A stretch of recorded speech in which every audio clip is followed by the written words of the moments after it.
ಇವತ್ತು ನಾವು ಕಾಳರಾಮೇಶ್ವರ ದೇವಸ್ಥಾನ ಇದ್ದೀವಿ. ಕಾಳ ಅಂದರೆ ಕಪ್ಪು, ಬ್ಲ್ಯಾಕ್ ಬಸಾಲ್ಟ್ ಕಲ್ಲನ್ನು ಉಪಯೋಗಿಸಿ ಸುಮಾರು 18ನೇ ಶತಮಾನದಲ್ಲಿ ಈ ದೇವಸ್ಥಾನ ಕಟ್ಟಿಸಿದ್ದಾರೆ. ಮತ್ತು ಇಲ್ಲಿ ಪೂಜೆ ನಡೆಯೋದು ರಾಮ ಲಕ್ಷ್ಮಣ ಸೀತಾ ದೇವಿಗೆ ಇಲ್ಲಿ ಪ್ರತಿನಿತ್ಯ ಪೂಜೆ ನಡೆಯುತ್ತೆ.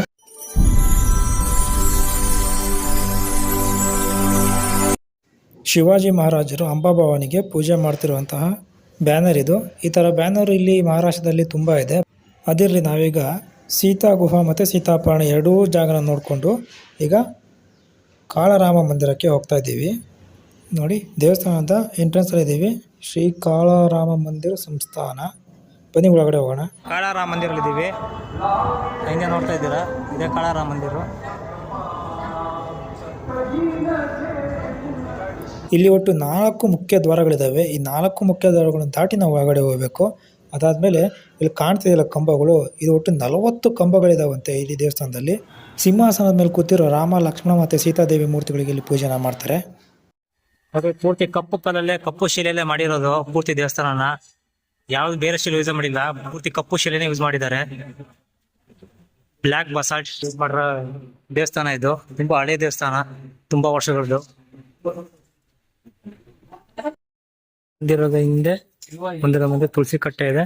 ತುಳಸಿ ಕಟ್ಟೆ ಜೊತೆಗೆ ಇಲ್ಲಿ ಒಂದು ಶಿವಲಿಂಗ ನೆಟ್ಟಿದ್ದಾರೆ. ಕೆಳಗೆಯಿಂದ ಕಳಸದವರೆಗೂ ಇರುವಂಥ ಎತ್ತರ ಬಂದ್ಬಿಟ್ಟು ಸುಮಾರು 70 ಅಡಿಗಳಷ್ಟು ಎತ್ತರವಾಗಿದೆಯಂತೆ. ಕಾಳ ರಾಮ ಅಂದರೆ, ಕಾಳ ಅಂದರೆ ಕಪ್ಪು ಅಂತ ಅರ್ಥ ಬರುತ್ತೆ ಹಿಂದಿಯಲ್ಲಿ. ಅಂದರೆ ಬ್ಲ್ಯಾಕ್ ಬಸಾಲ್ಟಿಂದ ಕಲ್ಲಿಂದ ಪೂರ್ತಿಯಾಗಿ ಕೆತ್ತಿರುವಂಥ ದೇವಸ್ಥಾನ ಇದು. ಪೂರ್ತಿ ಕಪ್ಪು ಶಿಲೆಯಲ್ಲೇ ಮಾಡಿದ್ದಾರೆ. ತುಂಬ ಚೆನ್ನಾಗಿದೆ.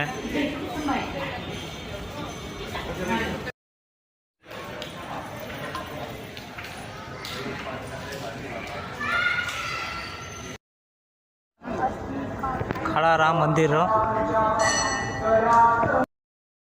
ಅಂತ ಬಿಟ್ಟಿದ್ರೆ ಈ ತರ ಇದು ಖುಷಿ ಸಿಗ್ತಾ ಇರಲ್ಲ. ತುಂಬಾ ಚೆನ್ನಾಗಿದೆ ದೇವಸ್ಥಾನ. ಬೆಳಗ್ಗೆ ಸಂಜೆ ಬಂದ್ರೆ ಬೆಳಗ್ಗೆ ಟೈಮಲ್ಲಿ ಬಂದ್ರೆ ಇನ್ನೂ ಚೆನ್ನಾಗಿರುತ್ತೆ. 6 ಗಂಟೆ ಹಿಂಗೆ ಬಂದರೆ ಒಳ್ಳೆ ಬೆಳಗಿನ ಜಾವ.